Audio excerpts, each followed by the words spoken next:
అందరికీ నమస్కారం. మీడియా మిత్రులందరికీ నూతన సంవత్సర శుభాకాంక్షలు. అంటే చంద్రబాబు నాయుడు గారు అధికారంలోకి వచ్చినప్పటి నుంచి దాదాపుగా ఈ 19 నెలల పరిపాలనలో చూస్తే సరే నిద్రలేస్తే రకరకాలైనటువంటి ప్రచార ఆర్భాటం అనేటువంటిది ప్రతి విషయంలో మనం గమనిస్తూనే ఉన్నాం. దానిలో భాగంగా ఈరోజు పెట్టుబడులకు సంబంధించి అనేక రకాలైనటువంటి కట్టుకథలు వినిపించడం నడిపించడం అనేటువంటిది చంద్రబాబుకి మరలా తోడుగా ఆయన కొడుకు లోకేష్కి ఈరోజు అలవాటుగా ఆనవాయితీగా మారిపోయింది. ఫోర్బ్స్ ఒక స్టోరీ రాసిందని దాని మీద రకరకాలైనటువంటి ట్వీట్లు చేస్తూ అసలు ఈ ప్రపంచంలోనే పెట్టుబడులకు సంబంధించి ఆకర్షించడంలో చంద్రబాబు కొడుకు తప్ప మరి ఎవరి వల్ల సాధ్యమైనటువంటి పరిస్థితి లేదన్నట్టుగా ఈరోజు ఊహో అని చెప్పి బాగా వదలం అనేటువంటిది ప్రారంభించేశారు. అయితే మేము అడిగేది, సరే మీరు మీ బాకాలు వస్తున్నారు, మీకు అలవాటే, రకరకాలైనటువంటి ట్వీట్లు వదులుతున్నారు. అంటే మీరు ఈ ట్వీట్లు ఎక్కడి నుంచి వదులుతున్నారు, అసలు మీరు ఎక్కడున్నారు, మీరు ఎక్కడికి వెళ్ళిపోయారు, ఏ రహస్య ప్రదేశం నుంచి ఈ కథలన్నీ నడిపిస్తున్నారు అనేటువంటిది చెప్పమంటే, మీరు ఉన్నటువంటి స్థావరం ఎందుకంత రహస్య స్థావరంలో చేరి ఈరోజు వీటికి సంబంధించినటువంటి ట్వీట్ల మీద ట్వీట్లు చేస్తూ అనేక రకాలైనటువంటి కట్టుకథలు వినిపిస్తూ ఈరోజు ఎందుకు ప్రజలకు సంబంధించి డైవర్ట్ చేసేటువంటి ప్రయత్నం చేస్తున్నారు? ఈరోజు అందరికి ఉండేటువంటి ప్రశ్న చంద్రబాబు కొడుకు ఎక్కడికి వెళ్ళాడు, ఏం చేస్తున్నారు అనేటువంటిది ఈరోజు ప్రతి ఒక్కరు కూడా అనేటువంటిది. మీ అనుకూలమైనటువంటి పత్రికల్లో చూస్తే చంద్రబాబు గారు హాలిడేలో ఉన్నా సరే ఆయన రెవెన్యూ పుస్తకాల ముద్రణ గురించి, పంపిణీని గురించి అనేక రకాలైనటువంటి సమీక్షలు చేస్తున్నాడు. దాని మీద చంద్రబాబు నాయుడు గారు కూడా ట్వీట్ చేశాడు. ఇవన్నీ బాగానే ఉన్నాయి చెప్పడానికి. వారం రోజుల నుంచి లోకేష్ ఎక్కడికి వెళ్ళాడో కనపడటంలే. 4-5 రోజుల నుంచి చంద్రబాబు నాయుడు కూడా అదృశ్యమయ్యాడు. కాబట్టి మీరు ఎక్కడున్నారో అని చెప్పి రాష్ట్ర ప్రజలు అడుగుతుంటే, ప్రశ్నిస్తుంటే మీరు ఎక్కడున్నారో కూడా చెప్పకుండా చెప్పడానికి వీలు లేనటువంటి, చెప్పుకోలేనటువంటి ప్రదేశంలో మీరేమన్నా ఉన్నారా? కాబట్టి ఎక్కడున్నారో అనేటువంటిది కూడా మీరిద్దరూ చెప్పకపోవడం అనేటువంటిది సరైనటువంటి పద్ధతి కాదు. మీరు సరే మిగతా వాళ్ళకి చెప్పకపోయినా మాకు ఈరోజు కొన్ని కథనాలు చూస్తే అనిపించింది, మీకున్నటువంటి అనుకూల మీడియాకు కూడా మీరు చెప్పినటువంటి పరిస్థితి లేదు. మామూలుగా అయితే చంద్రబాబు లోకేష్ అయితే మేము అడగం, ఒక ఆయన ముఖ్యమంత్రి, ఒక ఆయన మంత్రి, మీరిద్దరూ ఒక బాధ్యతాయుతమైనటువంటి పదవిలో నిర్వహించేటువంటి పరిస్థితుల్లో ప్రజలకు జవాబుదారీతనంగా వ్యవహరించాల్సినటువంటి మీరు ఈరోజు బాధ్యత రాహిత్యంగా రహస్యంగా టూర్లు చేసుకుంటూ ఏ దేశాల్లో ఉన్నారో కూడా కనీసం చెప్పకుండా ప్రజలను డైవర్ట్ చేయడానికి ట్వీట్లు చేయడం అనేటువంటిది ఎటువంటి సాంప్రదాయం? మీరు ఎటువంటి పరిపాలన గురించి ఈరోజు మీరు పరిపాలన గురించి, పారదర్శకం గురించి అసలు మాట్లాడే అర్హత, హక్కు మీకుందా?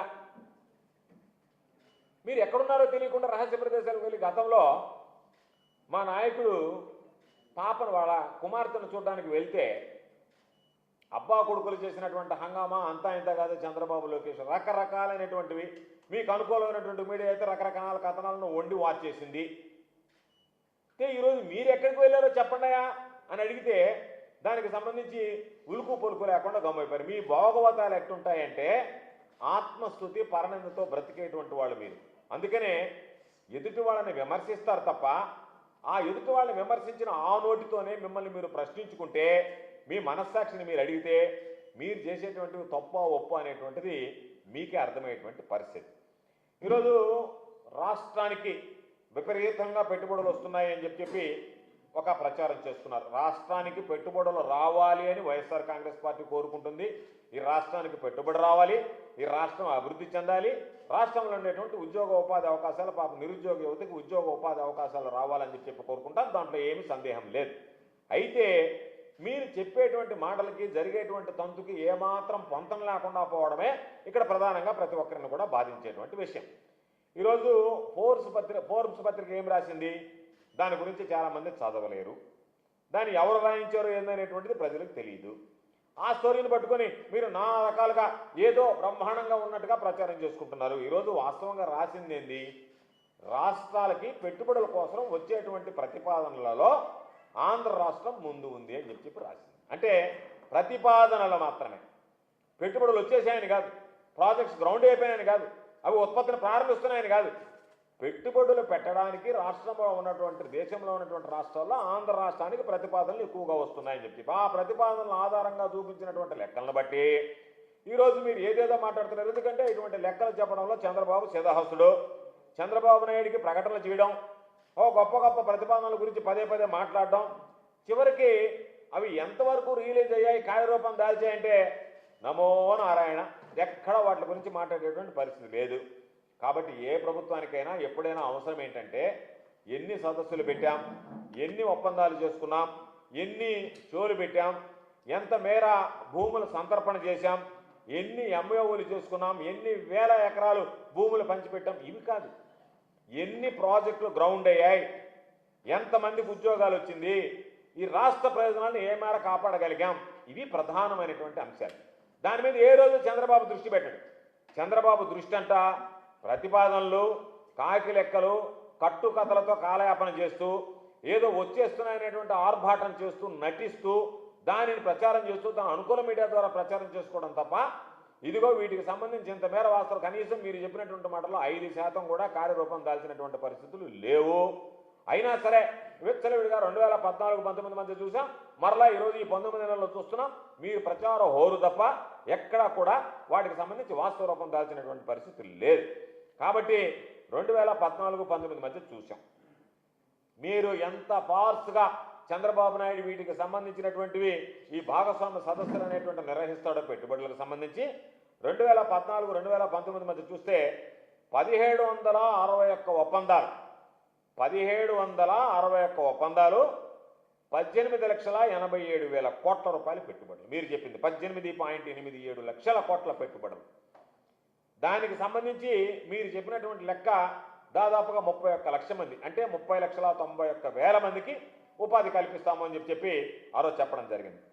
సరే, దాన్ని అడ్డు పెడితే వాటిని రిలీజ్ అయిన ఎంత అని చూస్తే కేవలం మీరు చెప్పినటువంటి ఈ 1761 ఒప్పందాల ద్వారా 18,87,000 కోట్ల రూపాయల పెట్టుబడులు, 30,91,000 మందికి ఉద్యోగాలని చెప్తే 10% మాత్రమే కేవలం గ్రౌండ్ అయినాయి. 10% మాత్రమే ఈరోజు రిలీజ్ అయ్యాయి. అంటే 90% రిలీజ్ కాలేదు. రిలీజ్ కాకపోగా మీరు చెప్పినటువంటివన్నీ కూడా మితిమీరినటువంటి అబద్ధాల వల్ల రిలీజ్ అయ్యేటువంటి పర్సంటేజ్ పూర్తిగా పడిపోయింది, 10%కి తగ్గిపోయింది అనేటువంటిది ఈరోజు మనం చెప్పుకోవాల్సినటువంటి. దాని పక్కన పెడితే ఇండస్ట్రీస్ డిపార్ట్మెంట్, పరిశ్రమల శాఖ స్వయంగా దాదాపుగా 7,68,000 కోట్లకు సంబంధించి 327 ఒప్పందాలు చేసుకునింది ఆ మధ్యకాలంలో. అయితే ఈ 327 ఒప్పందాల్లో కార్యరూపం దాల్చినవి ఎంత అంటే కేవలం 45 ఒప్పందాలు మాత్రమే. అంటే దాదాపుగా 13% లోపలనే. ఇది మీకున్నటువంటి నేరుగా ఇండస్ట్రీస్ తీసుకున్నటువంటిది వస్తే రిలీజ్ అయింది మీరు ఇచ్చినటువంటి దాంట్లో 13% లోపల. అదేవిధంగా మొత్తం మీద ఎత్తుకుంటే 10% లోపల ఈరోజు రిలీజ్ అయ్యేటువంటి పరిస్థితి ఏర్పడింది. 2000-2019 మధ్యలో, 2014-2019 మధ్యలో చంద్రబాబు నాయుడు మొత్తం 17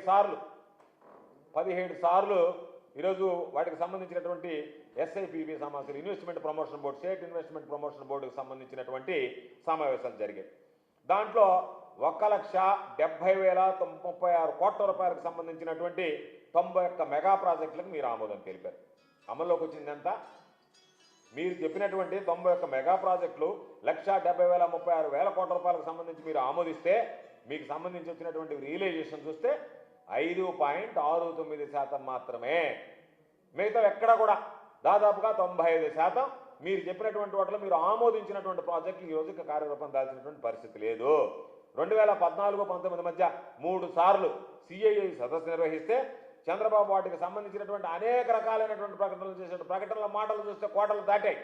వాటికి సంబంధించినటువంటివి ఏమన్నా వచ్చాయని చూస్తే శూన్యం.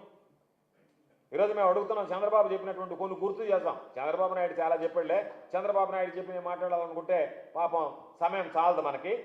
అమరావతి నుంచి విశాఖకి నిమిషాల్లో చేరేదానికి హైపర్ లూప్ అన్నాడు. ఎక్కడుంది హైపర్ లూప్ చంద్రబాబు? ఎక్కడుంది చంద్రబాబు గారు చెప్పండి? హైపర్ లూప్ అన్నారు. అదేవిధంగా దొనకొండ వద్ద ఇంకొకటి చెప్పాడు, drone defence industries limited, Sukhoi air craft scientific industrial కలిసి ఒక యూనిట్ ఏర్పాటు చేస్తామన్నారు. అది వచ్చిందా? జరిగిందా? తర్వాత ఇంకొకటి నెక్స్ట్ ఆర్బిట్ వెంచర్స్ ద్వారా సెమీ కండక్టర్ ఫ్యాబ్రికేషన్ యూనిట్ వస్తానని చెప్పాడు. అది వచ్చిందా? గుర్తుందా? మీరు చెప్పారా లేదా? కాకినాడ వద్ద పెట్రోకెమికల్ యూనిట్ ఏర్పాటు చేస్తామని చెప్పారు. అది ఏర్పాటైందా? అది తీసుకురాగలిగారా?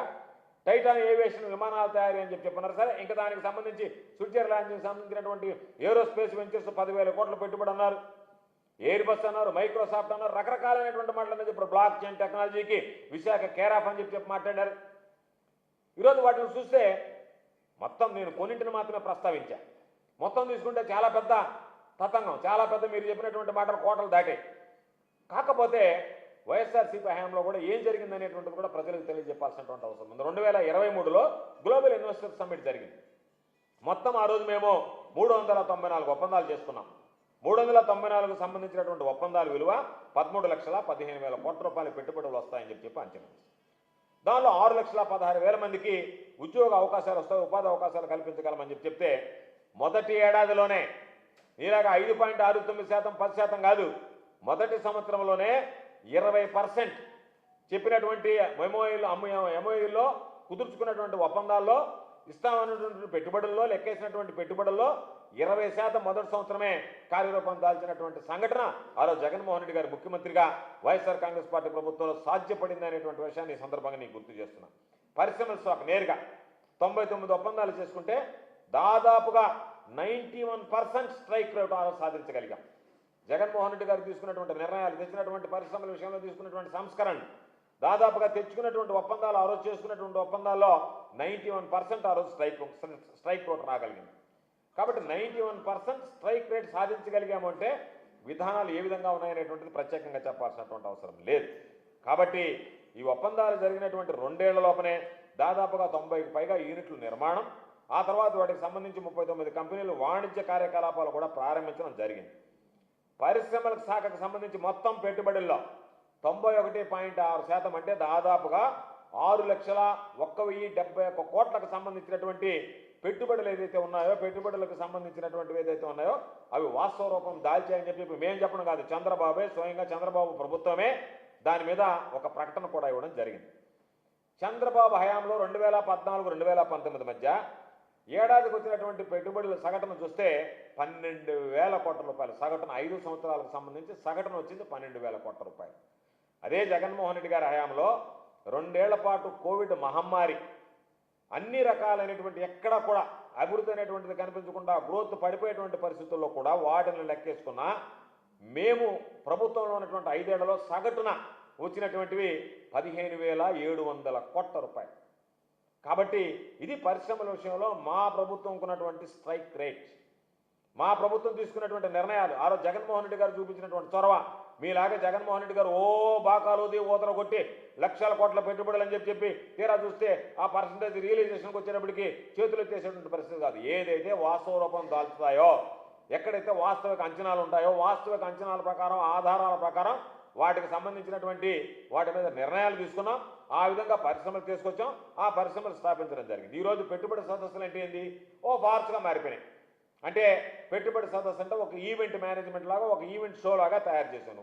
వాస్తవ రూపం దాల్చాలన్న ఉద్దేశంతో ఆ రోజు జగన్మోహన్ రెడ్డి గారు తీసుకున్నటువంటి నిర్ణయాల్లో ఇవి వాస్తవ రూపం దాల్చాలి అంటే ఏ విధంగా చేయాలని ఉంటుంది దానికి ఒక యాక్షన్ ప్లాన్ చేశాడు. దాంతో ప్రభుత్వం నుంచి ఒక మానిటరింగ్ సంబంధించిన కానీ ఇంప్లిమెంటేషన్కి సంబంధించి ఒక ప్యానల్ చీఫ్ సెక్రటరీ ఆధ్వర్యంలో ఒకటి ఏర్పాటు చేశాడు. వాళ్ళందరూ కలిసి ఒక ఫాస్ట్ ట్రాక్ మార్గం, సింగిల్ విండో సిస్టమ్ని ఇంట్రొడ్యూస్ చేశారు. దాని ద్వారా ఎవరైతే భూ కేటాయింపులు కానీ క్లియరెన్స్ కానీ ఒక టైం లైన్ పెట్టుకోవడం, ఆ టైం లైన్ లోపల ప్రతి వారం అవసరమైతే కూర్చోవడం, సమావేశం కావడం, ఎంత పురోగతి సాధించామనేటువంటిది అవసరమైతే ముఖ్యమంత్రి గారి జోక్యం ఉంటే ఆయన దృష్టికి తీసుకెళ్ళడం, వెంటనే ఆయన జోక్యం చేసుకున్న వాటిని ఏదన్నా బాటిల్ నెక్స్ ఉంటే క్లియర్ చేయడం. దాని ద్వారా పరిశ్రమలకు సంబంధించినటువంటి ఏర్పాటుకి ఆ రోజు ఊపందుకున్నాయి. దానివల్లనే దాదాపుగా పారిశ్రామికవేత్తలకు ఎప్పుడు జగన్మోహన్ రెడ్డి గారు ఒక మాట చెప్పాడు, ఒక్క ఫోన్ కాల్ దూరంలో నేను అందుబాటులో ఉంటాను మీకు అని చెప్పేవాడు. అందువల్ల ఆ రోజు ఆ వృద్ధి రేటు, ఆ స్ట్రైక్ రేట్ సాధించగలిగాం. ఒక్కసారి చూస్తే 2019-2024లో దక్షిణ భారతదేశానికి సంబంధించి మ్యానుఫ్యాక్చరింగ్ సెక్టర్లో జీవీఏ కానీ, ఇండస్ట్రీ సెక్టర్కి సంబంధించినటువంటి జీవీఏ కానీ ఆ రోజు వృద్ధిలో ఆంధ్రప్రదేశ్ రాష్ట్రం నెంబర్ 1 ప్లేస్లో నిలపగలిగాడు ఆ రోజు జగన్మోహన్ రెడ్డి గారు అని చెప్పి సందర్భంగా ఒకసారి గుర్తు చేస్తున్నాం. అదేవిధంగా 2019-2024కు సంబంధించినటువంటి ఏదైతే ఉందో ఆ బ్రాండ్ మొత్తం ఆంధ్రప్రదేశ్లో నాశనం అయిపోయిందంటూ టీడీపీ దాదాపుగా ఏళ్ల తరబడి ఒక దుష్ప్రచారం, కట్టుకథలు, అబద్ధాలు, అబద్ధపు ప్రకటనలతో ఈరోజు హడావుడిగా ఏదో రకరకాలైనటువంటి ప్రచారాలు చేసింది. ఈరోజు వైఎస్ఆర్ కాంగ్రెస్ పార్టీ ప్రభుత్వం మాత్రం వాస్తవంగా ఏ అభివృద్ధి అనేటువంటిది నిజమైన అభివృద్ధి, ప్రజలకు సంబంధించినటువంటి అభివృద్ధిని చేశాం తప్ప చంద్రబాబు నాయుడు గారి లాగా ఒకసారి వైఎస్ఆర్ కాంగ్రెస్ పార్టీ ప్రభుత్వం మీద దుష్ప్రచారం చేయడం, అదేవిధంగా చేసినటువంటి మీరు చెప్పినటువంటి అబద్ధాలు అన్నీ కూడా ఎక్కడ వాస్తవ రూపం దాచకుండా పోవడం అనేటువంటిది ప్రత్యేకంగా ఇక్కడ గమనించాల్సినటువంటి అంశం. మీరు చేసినటువంటి ప్రకటనలు, మీరు చూపినటువంటి ప్రతిపాదనలు, వాటిని వక్రీకరించి రకరకాలుగా ప్రజలను తప్పుదోవ పట్టించేటువంటి ఒక ప్రయత్నం, విదేశాల్లో రహస్యంగా ఎక్కడో ఉండడం, వాటికి సంబంధించి మీరు ఏదేదో ఒక ప్రకటనలు ఇవ్వడం, ప్రజలందరినీ కూడా తప్పుదారి పట్టించేటువంటిగా ఉండడం, ఎందుకు ఎక్కడ ఉండి మీరు రహస్యంగా ఈ ట్వీట్లు చేస్తున్నారనేటువంటి చెప్పకుండా ఈరోజు ప్రజల్ని గందరగోళానికి గురి చేసేటువంటి పరిస్థితి ఏర్పడింది.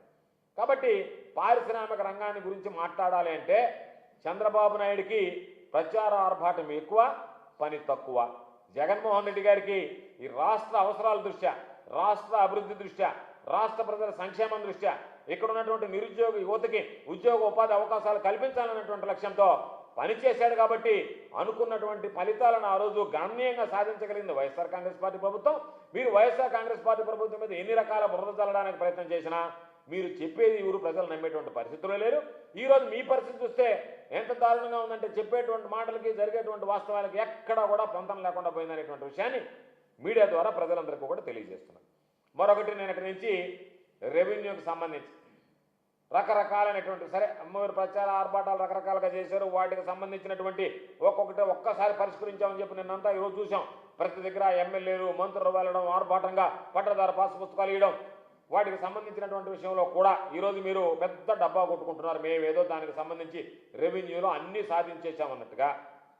ముఖ్యంగా 22A 22A భూముల విషయంలో వక్రీకరణ, ఎక్కడ కూడా వాస్తవాలు లేకుండా ఒక వక్రీకరించేటువంటి ప్రయత్నం చేయడం మీరు మొదలుపెట్టారు. ఎందుకంటే అసలు 22A జాబితాలో భూములు పెట్టింది ఎవరో? చంద్రబాబు నాయుడు కాదా? దానికి చంద్రబాబు నాయుడు సమాధానం చెప్పగలడా? ఈరోజు మాట్లాడేటువంటి రెవెన్యూ మంత్రి సమాధానం చెప్పగలడా? ఈ భూములను తీసుకెళ్లి 22Aలో పెట్టింది ఎవరు?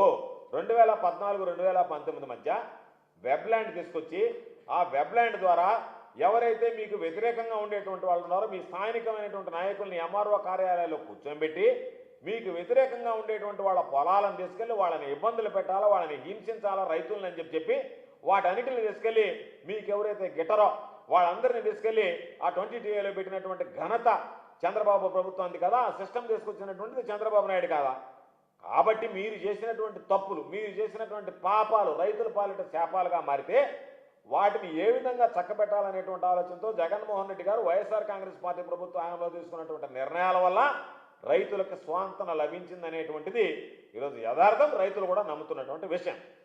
అయితే ఈరోజు అసైన్డ్ భూములు కానీ ఇతరత్ర వివిధ కేటగిరీలో ఉన్నటువంటి భూములు కానీ ఫ్రీ హోల్డ్ విషయానికి సంబంధించి కానీ రకరకాలైనటువంటి ఆరోపణలు చేసి ఈరోజు భూ యజమానులను ఇప్పటికే మీరు అనేక రకాలైనటువంటి కష్టాలకు గురి చేశారు, ఇప్పటికీ కూడా వాళ్ళని గురి చేస్తున్నారు.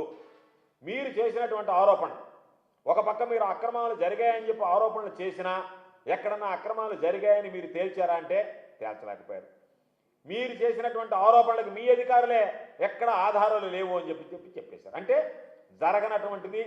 జరగనటువంటి తప్పులు జరిగినట్టుగా మీరు చిత్రీకరించేటువంటి ప్రయత్నం చేశారు తప్ప వీటిలో వాస్తవం లేదనేటువంటిది ఈరోజు అధికారులు కూడా బయటపెట్టేటువంటి పరిస్థితి. ఒక్కసారి అసైన్డ్ భూముల విషయంలో అక్రమాలకు సంబంధించి చూస్తే 2014 2019 మధ్య చంద్రబాబు నాయుడు ప్రభుత్వం పేదలకి ఎంత దుర్మార్గంగా పేదల పట్ల వ్యవహరించింది అనేటువంటి దానికి అమరావతిలో జరిగినటువంటి ఈ భూ కుంభకోణాలు ఒక ఉదాహరణ.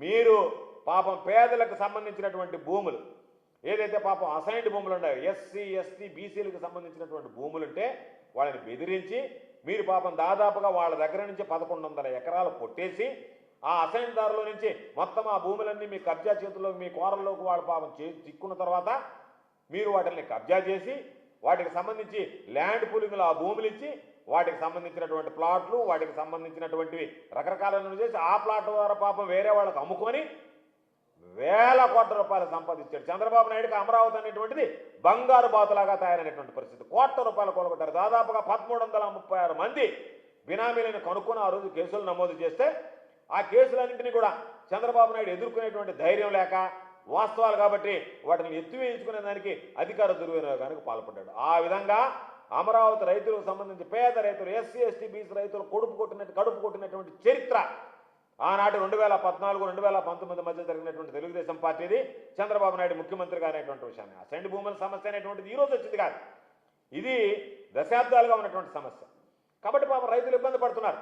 భూమి ఉంది, ఆ భూమికి సంబంధించినటువంటి దాంట్లో భూమి ఒక దగ్గర పట్టాదారు ఒకడున్నాడు, అనుభవంలో ఒకటి ఉంది, భూమి మీద ఒకడున్నాడు, రకరకాలైనటువంటి సమస్యలు ఉన్నాయి. ఆ సమస్యల్ని పాపం ఏ విధంగా చేయాలనేటువంటిది లేక, పరిస్థితి బాగలేకపోవడం, అమ్ముకోవాలంటే ఎంతో కొంత రీతిగా దారబోసుకున్నా పాపం అమ్ముకున్నటువంటి వాడు లాస్ అయ్యాడు, కొనుక్కున్నటువంటి వాడు పాపం ఏ విధంగా చేసుకోవాలో తెలియక నష్టపోయాడు. అటువంటి పరిస్థితుల్లో దాన్ని ఏ విధంగా స్ట్రీమ్లైన్ చేయాలా, పేదలకు ఏ విధంగా న్యాయం చేయాలనేటువంటి ఉద్దేశంతో జగన్మోహన్ రెడ్డి గారు ప్రభుత్వం తీసుకొచ్చినటువంటి ఆ అసైన్డ్ చట్టానికి చేసినటువంటి సవరణ చారిత్రాత్మకమైనటువంటి, ఎవరు ఊహకందనటువంటి, ఎవరు ఊహించినటువంటి, దానికి సంబంధించి ఎవరైతే భూములకు సంబంధించినటువంటి నిరుపేదలు ఉన్నారో వాళ్ళ యొక్క రైట్స్ కాపాడాలని, వాళ్ళ హక్కులు కాపాడాలనేటువంటి ఆలోచనతో, అదేవిధంగా రైతు అనేటువంటి వాడు ఇబ్బంది పడకూడదు అనేటువంటి ఆలోచనతో జగన్మోహన్ రెడ్డి గారు దానికి ఆ అసైన్ చట్టానికి సవరణ చేయడం జరిగింది. అయితే చట్టానికి సవరణ చేసినప్పుడు కూడా ఏదో ఆషామాషిగా కాకుండా అధికారులకు సంబంధించి, న్యాయ నిపుణుల దగ్గర నుంచి, దీంట్లో అనుభవమైనటువంటి వ్యక్తుల దగ్గర నుంచి అందరి దగ్గర సలహాలు తీసుకొని ఏ విధంగా తీసుకుంటే అన్ని వర్గాలకు సంబంధించినటువంటి రైతులకు మనం మేలు చేయగలమనేటువంటిది ఆలోచన చేసి దాన్ని ఎక్కడా ఇబ్బంది లేకుండా ఉండేటువంటి విధంగా ఆ చట్టానికి సవరణలు చేశారు. దానిలో ఎక్కడా కూడా ఒరిజినల్ అసైన్ ఎవరికైతే మనము భూమి లేనటువంటి నిరుపేదలకు ఇచ్చామో వాళ్ళకి న్యాయం జరగాలి, కాబట్టి దీంట్లో రాజీ పడకూడదు అనేటువంటి ఆలోచనతో ఒరిజినల్ అసైన్లకు మాత్రమే న్యాయబద్ధంగా ఈరోజు తమ ఇష్టపూర్వకంగా వాళ్ళకి వాళ్ళ అవసరానికి అమ్ముకునేటువంటి హక్కులు కల్పించాలనేటువంటి ఉద్దేశంతో ఫ్రీ హోల్డ్ని తీసుకురావడం జరిగింది. అయితే ఇప్పటికే చేతులు మారినటువంటి సందర్భాల్లో కూడా కొనుక్కున్న వాళ్ళకి కాకుండా ఒరిజినల్ అసైన్కి రైట్ ఇవ్వాలని చెప్పి జగన్మోహన్ రెడ్డి గారు చెప్పారు. చాలా మంది ఒత్తిడి చేశారు జగన్మోహన్ రెడ్డి గారి మీద. 10 ఏళ్ళు అయిపోయి కొనుక్కున్న వాడి దగ్గర 10 ఏళ్ళు అనుభవం ఉంటే వాళ్ళకి ఫ్రీ హోల్డ్ ఇవ్వండి, లేదా కొనుక్కున్నటువంటి వాడి దగ్గర 20 ఏళ్ళు ఉంటే వాళ్ళకి ఫ్రీ హోల్డ్ ఇవ్వండి, ఒరిజినల్ అసైన్ పక్కన పెట్టండి అంటే దీని లక్ష్యమే నీరు కారిపోతుంది. ఆ రోజు ఏ పేదవాడికి ఇచ్చామో ఆ పేదవాడు పాపం ఆ రోజు అమ్ముకోలేనటువంటి పరిస్థితిలో దాన్ని ఏదో ఒక విధంగా తెగబోసుకున్నాడు.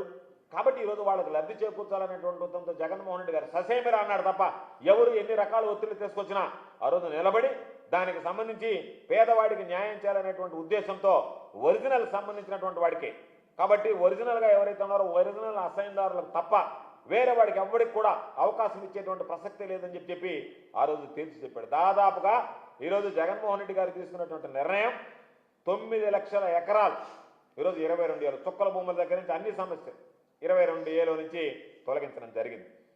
అయితే రిజిస్ట్రేషన్లు నిలిపివేమని ప్రభుత్వం వచ్చిన తర్వాత ఈ 19 నెలల్లో ఫ్రీ హోల్డ్ చేయొద్దని రకరకాలుగా ఇబ్బంది పెట్టి ఇప్పుడు టీడీపీ వాళ్ళు ఏం చేశారంటే ఎక్కడైతే ఈ అసైన్ భూములు ఉన్నాయో అక్కడ వాలిపోయారు.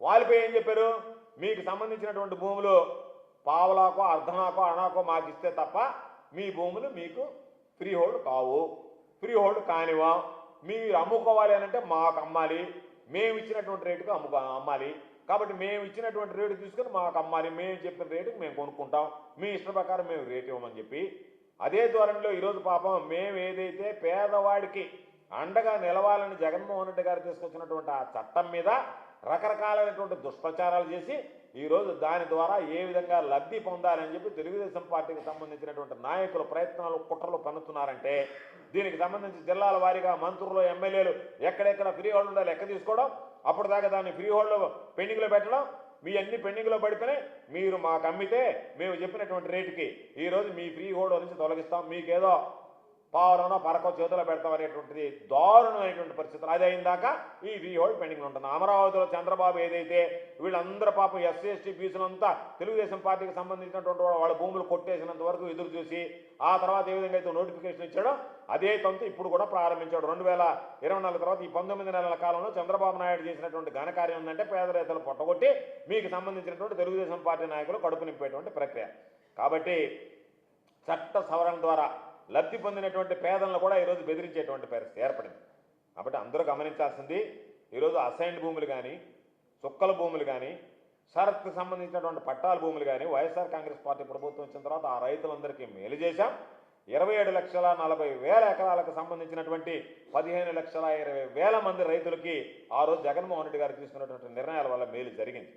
కాబట్టి ఈరోజు 22A నుంచి 5 రకాల భూముల్ని మేము మినహాయించామంటూ రెవెన్యూ మంత్రి నిన్న బ్రహ్మాండంగా మాట్లాడాడు. పాత కథని కొత్త సీసాలోకి నింపి మాట్లాడాడు. ఆయనకి సంబంధించినటువంటి దాంట్లో ఆయన ఎక్స్ట్రాలు చూసి వాళ్ళ పత్రికలే కడిగి పారేసాయి. ఈరోజు ఆయన తీసుకున్నటువంటి నిర్ణయాల గురించి ఆయన మాట్లాడుతుంటే ఆ పత్రికలకి ఒప్పక ఇది దారుణంగా ఉందని చెప్పి ఆ రెవెన్యూ మంత్రిని వాళ్ళ పత్రికలకు అడిగాయి. కాబట్టి ఆ రోజు మేము మా హయాంలో సమగ్ర సర్వే జరిగాం. ల్యాండ్ టైటిలింగ్ యాక్ట్ తీసుకొస్తే దాని మీద ఏ స్థాయిలో దుష్ప్రచారం చేశారో మనందరం చూసాం.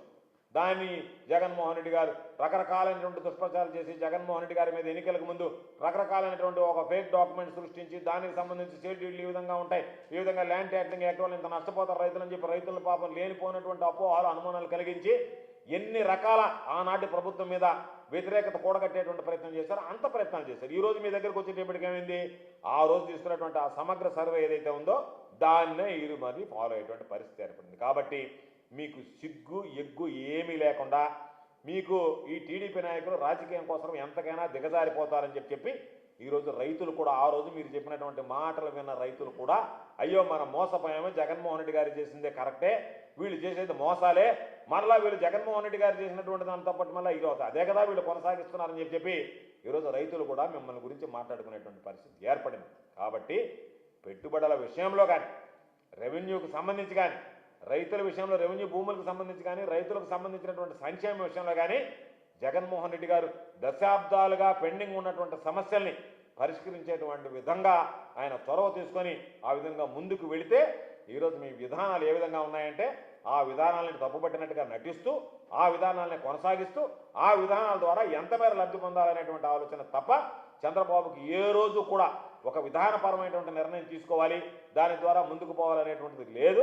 అవినీతి, అక్రమాలు, అరాచకాలతో కూడినటువంటి నిర్ణయాలు తప్ప పారదర్శకమైనటువంటి నిర్ణయాలు జగన్మోహన్ రెడ్డి గారి లాగా చంద్రబాబు నాయుడు 100 జన్మలు ఎత్తినా సరే తీసుకోలేడు అనేటువంటిది ఈ సందర్భంగా నేను స్పష్టం చేస్తున్నాను.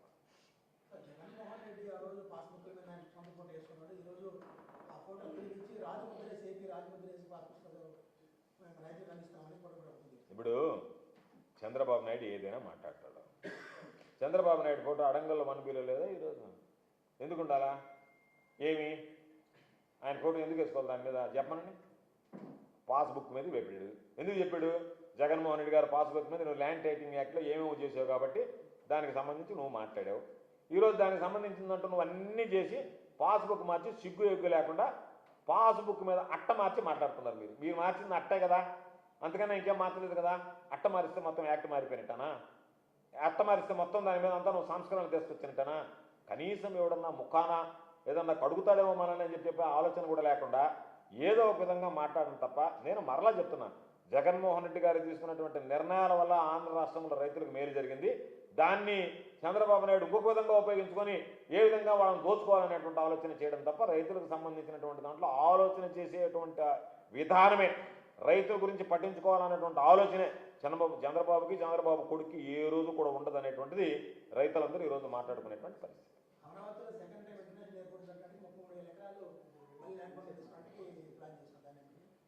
చంద్రబాబు నాయుడు అనేవాడు ఈరోజు పాపం తీసుకెళ్ళి ఆ ఏమీ లేకుండా లెక్కలు చెప్పుకునే నారాయణ తీసుకుపోయి ఆ నారాయణకి ఏమీ తెలియదు లెక్కలు చెప్పుకునేదానికి ఆమె రెండో కృష్ణుడి పెమ్మసాని చంద్రశేఖర్ దించాడు. నీ ఉద్దేశం ఏంది?